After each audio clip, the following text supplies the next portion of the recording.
अस्सलाम वालेकुम dear students. आज के लेक्चर में हम बात करेंगे अबाउट टेंसर्स। टेंसर्स क्या होते हैं, साथ में इसके हमने कुछ टाइप्स को भी डिस्कस करना है।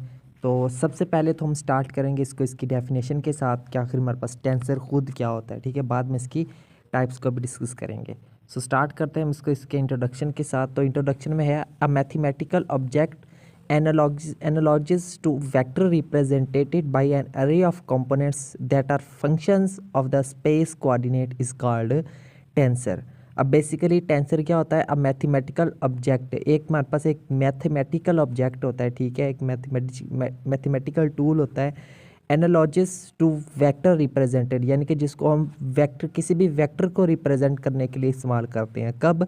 किसके थ्रू? बाय एन अरे ऑफ कंपोनेंट्स, एक अरे ऑफ कंपोनेंट्स यानी कि कुछ कंपोनेंट्स की ख़ास अरेंजमेंट के through that are functions of space coordinates, जो और वो जो कंपोनेंट्स ऑफ जिन कंपोनेंट्स को हमने ख़ास तरतीब दी, ख़ास अरेंजमेंट किया, वो क्या होते हैं हमारे पास?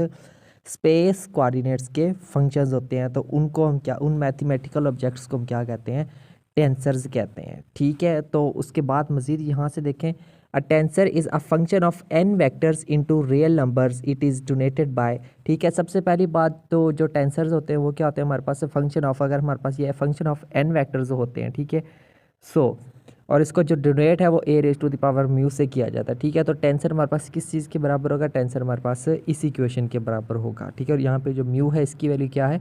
वन से लेकर क्या है? कैपिटल एन तक। और ये जो एन है ये किस चीज़ को रिप्रेजेंट कर रहा है? ये रिप्रेजेंट कर रहा है नंबर ऑफ एन वेक्टर्स को। ठीक है, उसके बाद मज़ीद इसको एक्सप्लेन किया गया, where mu is an index having value mu. ठीक है, और यहाँ पे जो म्यू है इसको जो है वो हम इंडेक्स बोल सकते हैं। ठीक है, जिसकी वैल्यूज़ ये दी हुई है। ठीक है, वही बात मैं आपको पहले बताइए। Unless the country is specified like in the case of four vectors. आगे मज़ीद देखें यहाँ से, however a raise to power mu are vectors from a vector space and shows a column matrix where में। ठीक है, अब सबसे पहली बात, इसको दो तरह से रिप्रेजेंट किया जा सकता है। ठीक है, अब ये जो आपके पास अगर तो इसकी पावर आ रही हो म्यू, यानी कि अपर पावर आ रही हो। ठीक है, फिर ये क्या होंगे? फिर हमारे पास ये ऐसे वेक्टर्स होंगे जिनको कहाँ से लिया जाता है? जिनको जो है वो वेक्टर स्पेस से लिया जाता है। और ये शो क्या करते हैं? शोज अ कॉलम, और किसी एक कॉलम मैट्रिक्स को रिप्रेजेंट करते हैं। इसी तरह अगर हम बात करें, अगर एक वे जो पावर म्यू है, जो अगर वो लोअर पावर में हो, फिर जो उसको हम क्या कहते हैं? फिर वो ये ऐसे वेक्टर्स होते हैं जिनको हम ऑर्थोगोनल वेक्टर से लिया गया है, ऑर्थोगोनल वेक्टर स्पेस से लिया जाता है, और ये शो करते हैं हमारे पास रो मैट्रिक्स को। ठीक है, तो इस छोटे से डिफरेंस का आपने ख्याल करना है, आपको पता होना चाहिए। उसके बाद हम बात करते हैं रैंक ऑफ मैट्रिक्स। ठीक है, रैंक भी डिस्कस करेंगे, साथ में जो है हम इसकी कुछ टाइप्स को भी डिस्कस करना है। तो रैंक क्या होती है? ठीक है, उसको देख लेते हैं। The numbers which shows the dimensions of tensor in arrangement from form is called rank of tensor. ठीक है, क्या होती है? The numbers which shows the dimensions of tensor in arrangement form. ठीक है, अरेंजमेंट फॉर्म के अंदर वो नंबर्स जो कि किसी भी जो कि टेंसर्स की डायमेंशंस को शो करते हैं। ठीक है, तो उसको हम क्या कहते हैं? कि ये इसकी रैंक है। उसके बाद है, it is also known as order of tensor. इसको ऑर्डर ऑफ टेंसर के नाम से भी जाना जाता है। Mathematically it shows the number of indices labelled on a tensor notation. ठीक है, मैथमेटिकली ये क्या करता है? नंबर ऑफ इंडिसेस को शो करता है, और वो किसके ऊपर लेबल हुए हुए थे? टेंसर नोटेशन के ऊपर उनको लेबल किया हुआ होता है।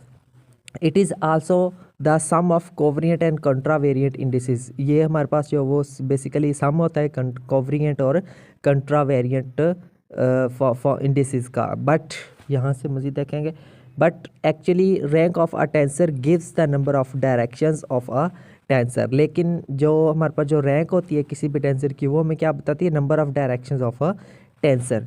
आगे देखें, rank also decide the type of tensor. और यही जो रैंक होती है वही हमें डिसाइड करती है कि ये किस टाइप का टेंसर है। ठीक है, तो अब हम क्या डिस्कस करेंगे? Now we will discuss about the types of tensor. तो अब हम बात करते हैं टाइप्स ऑफ टेंसर्स की। तो सबसे जो पहली हमारे पास जो देखिए टाइप्स ऑफ टेंसर्स में क्या है हमारे पास?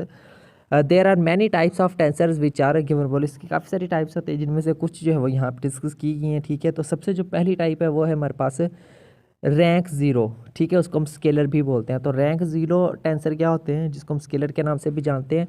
The tensors which have zero rank are called scalar. ठीक है, ऐसे टेंसर्स जिनकी जो रैंक है वो ज़ीरो होती है उनको हम रैंक ज़ीरो टेंसर्स भी बोलते हैं या फिर हम उनको स्केलर भी बोलते हैं। ठीक है, बस इतनी सी बात याद रखनी है। उसके बाद होता है एक रैंक वन होता है, ठीक है, उसको हम वेक्टर भी बोलते हैं।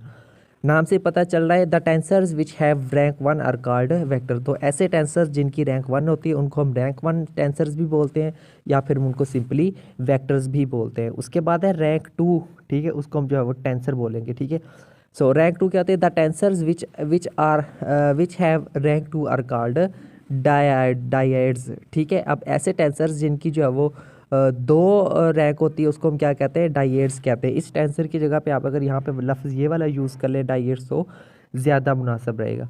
उसके बाद है रैंक हाई टेंसर। ठीक है, रैंक हाई टेंसर क्या होते हैं हमारे पास, the tensors which have N rank are called high rank tensor. तो ऐसे टेंसर जिनकी जो नंबर ऑफ रैंक है वो एन होती है उसको हम कहते हैं हाई रैंक टेंसर्स कहते हैं।